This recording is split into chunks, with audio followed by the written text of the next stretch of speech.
So let's go to the data attribute what we saw, because this is the whole magic what jQuery Mobile has. So these data attributes can be used to configure the functionality of a workflow. So for example, you have data role, you have data icon. So this actually gives you a button which has some icon. We'll show you in a demo that how does that icon sees and how does the button. You also have a footer. So this will be considered as a footer, which will be always at the end.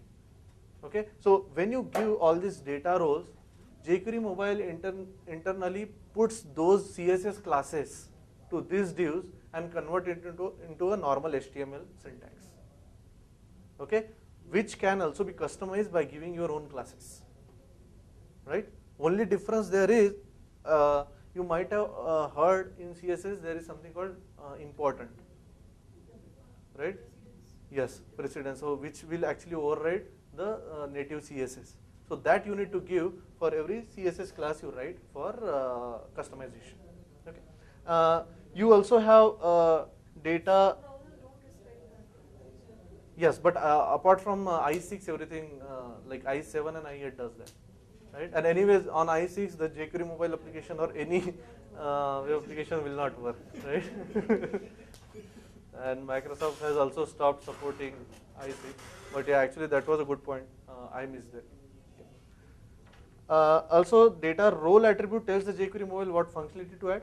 So like a button, footer, or a page, what we saw. You can also have data relation attributes or data transition attributes. So for example, let's go to your sample HTML. What I will do here is, this sample2.html, I want to create as a dialog box. Okay. Okay. It's okay. So what I am going to do is, I will say on click of this particular anchor tag, I need to open this page 2 as a dialog, and the transition, this transition is nothing but a name of an animation. I want to do it as flip. There are various animations available. You have slide down, slide up, flip, I think pop, fade, alright. And this is also one of the data attributes. So jQuery Mobile understands internally all these data attributes, and it has basically mapping of the functionalities. Simply, if you want to put it in words, right? And that's all. So let's go to sample1.html, refresh the page, and I click on this. It actually gives me like a flip and a dialog box. As it's a dialog box, I can close also, which does a back. So if you would have seen, this back or a close is nothing but a reverse of what transition you made. Okay. So all these things, you basically, this is a beauty. You don't have to care that what is going underneath, and do you really want to put the JavaScript code or CSS code to do this, right?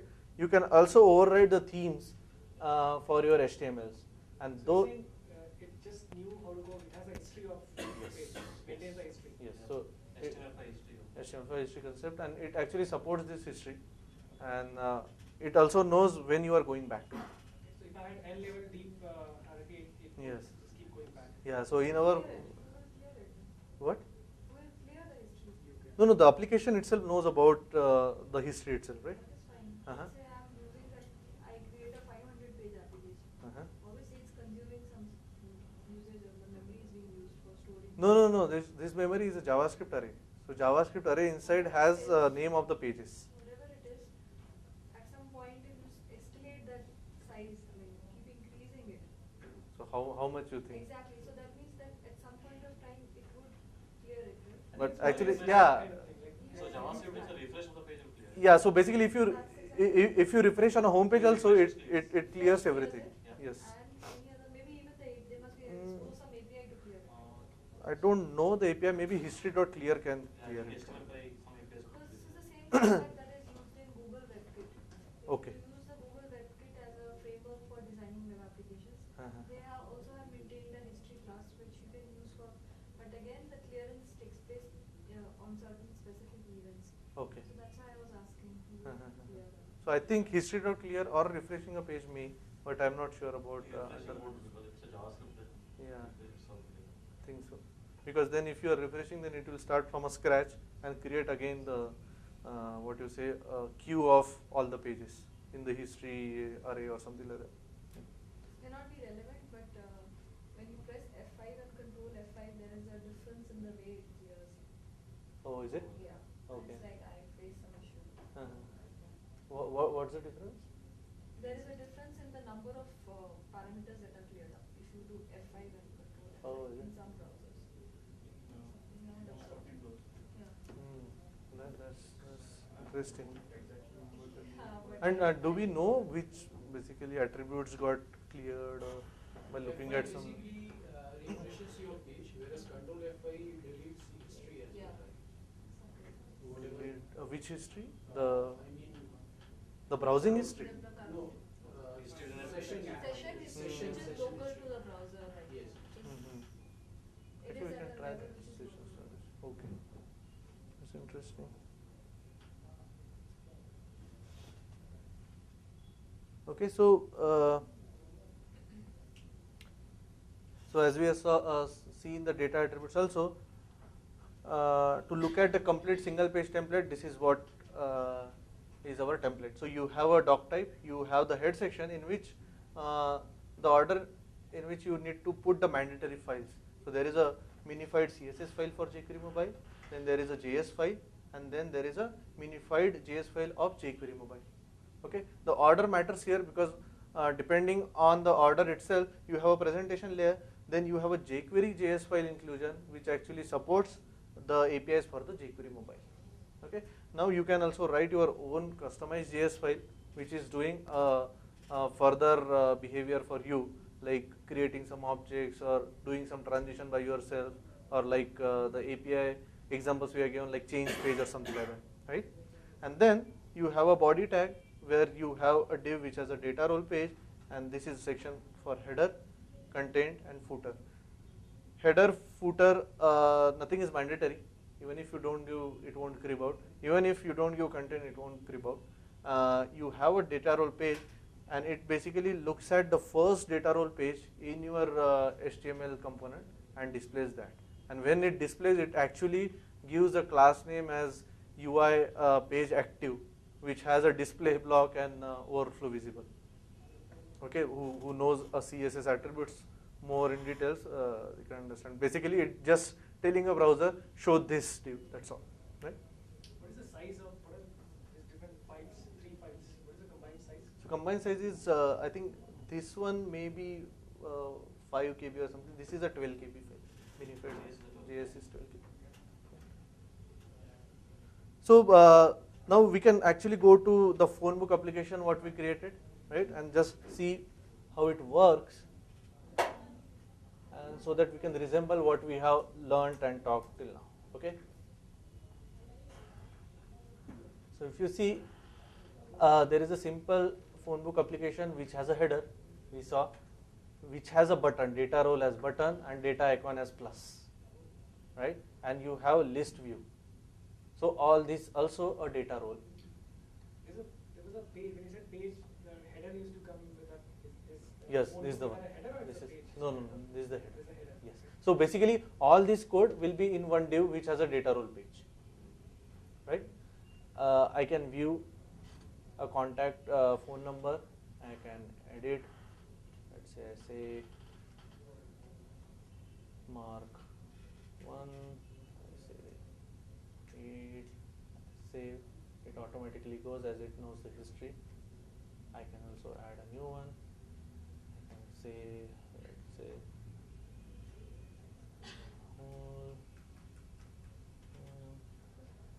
say it got added, right? So this is a simple application. If you want to deep dive into code of this one, we can actually discuss after the session. Let's walk through the code. May not explain every tag and everything, but just the structure of the code and. Sure. Actually, while you were talking, maybe you did. How is this? That's a footer. So I think no, there is no footer here. There is no footer here. This is the content, okay, and this is a header. Actually, let me show you this code after the session itself, because then people who doesn't know much of the HTML5 and JavaScript may get confused. Okay, so I can show it to that. So just Actually, we can see it. If everyone wants, we can do it now. How about you guys? Yeah. Right? you want now?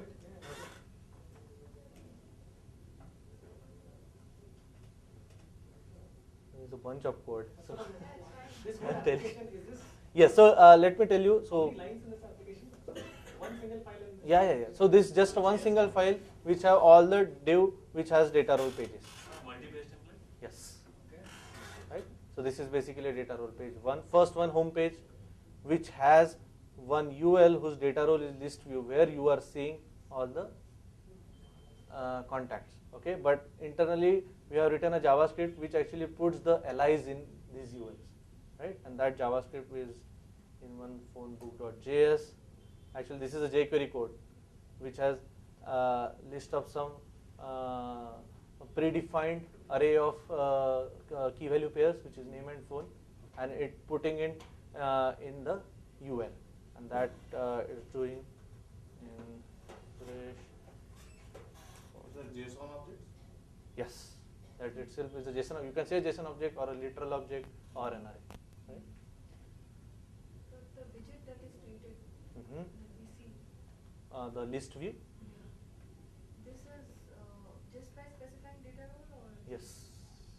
So what I did here in index.html, I just said data role as list view. When you say that you can create widgets just by specifying the data roles. Exactly. There are predefined widgets per Exactly. ID of data role. So Exactly. you see the icon at the right There are side. no other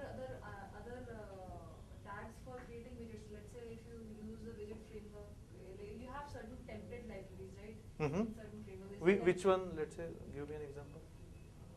Take the case of EXT.js.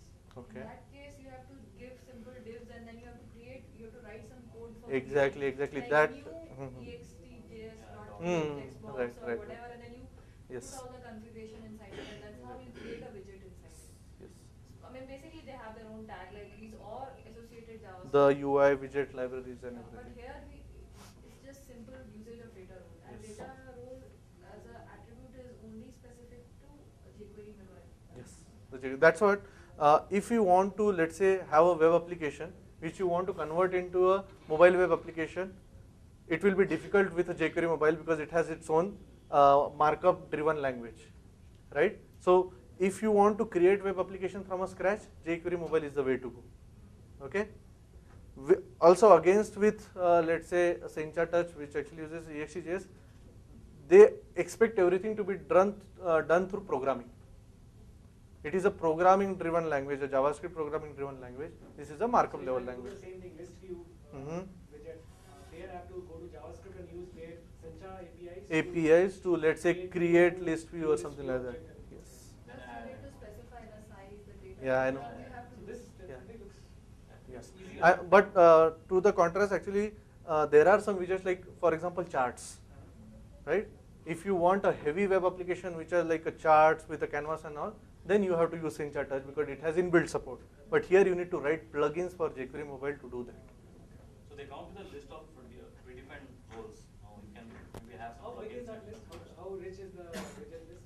So basically, you have forms, you have buttons, you have grids, you have list views, you have canvas. Grids like one question. Generally, most corporates use grids and very Yeah. complex grids with all grid having all kinds of controls inside it, embedded inside it. Yes. So how easy it is to customize the grid data role? So the grid data role actually we have not tried yet. Okay, because most of the times if you see on mobiles, you don't see grids. On mobiles you don't see grids. You see grids on desktop browser because if you have a grid, you will always expect there is a pagination. You will always expect there is a search. And when it happens with a touch-based, you have very little space to tap and get the list, right? So they have given a data role as grid, but mostly we have not tried it because we didn't see a use case to use grid in our mobile application. But they have tabs. So actually you can create tabs and you can create each HTML markup for each tags, and you can do a transition between those. Is there a date picker? You have a date picker. So like date picker and all is HTML5 driven itself input type. Currently they have introduced.